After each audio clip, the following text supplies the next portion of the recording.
কাকু আসিফ নজরুল, তুমি একটু থামো কাকু। তোমারে থামাইতে কি টাকা পয়সা দেওয়া লাগবে কাকু?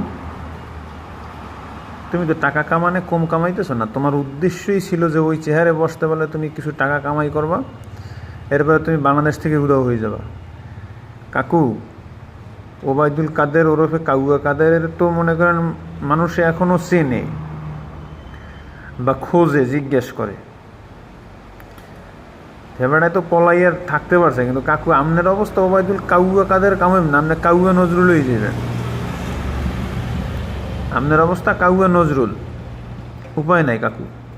আমি হিসাব মিলেই দেখছি। আপনি উমরা পালন করেন, এই করেন, সেই করেন, অমুক করেন, সমুক করেন। আপনার প্রবাসী উপদেশটা কে বানাইছে বলতে পারেন? প্রবাসী মন্ত্রণালয়ের দায়িত্ব যে আপনারা দিছে, কে দেশে? বর্তমানে যেই পরিস্থিতি চলতেছে আপনি দেখেন না, যে মালয়েশিয়ার ভিতরে যেই পরিস্থিতি চলতেছে, কত হাজার হাজার মানুষ অবৈধভাবে পড়ে রয়েছে, পাসপোর্ট নাই, পাসপোর্ট পাইতেছে না। আর কাকু আমনে তো মাস্তি করতেছেন, নারী গাড়ি টাকা পয়সা এগুলো নিয়ে মাস্তি করেন। তো এইবার বলি কি কাকু, একটু থামেন দয়া করে, নাইলে মানুষ আপনার জুতা দিয়া বাইরেইয়া সোজা করে ফেলাইবে রাস্তার উপরে যদি আর দেখা হয়। মানুষের সামনে বাইরেই না বোরকা পরে চলেন।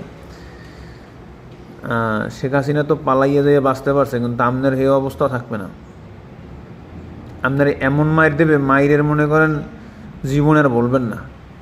আর আপনার নিজের চেহারা মিলেই রে, কিন্তু আয়নার লাগে কুত্তর লাগে আপনার চেহারা মিলেই গেছে।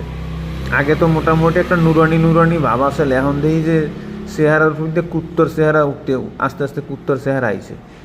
কয়দিন পরে শুয়ারের চেহারা ধারণ করবে এরকমের মনে হয়।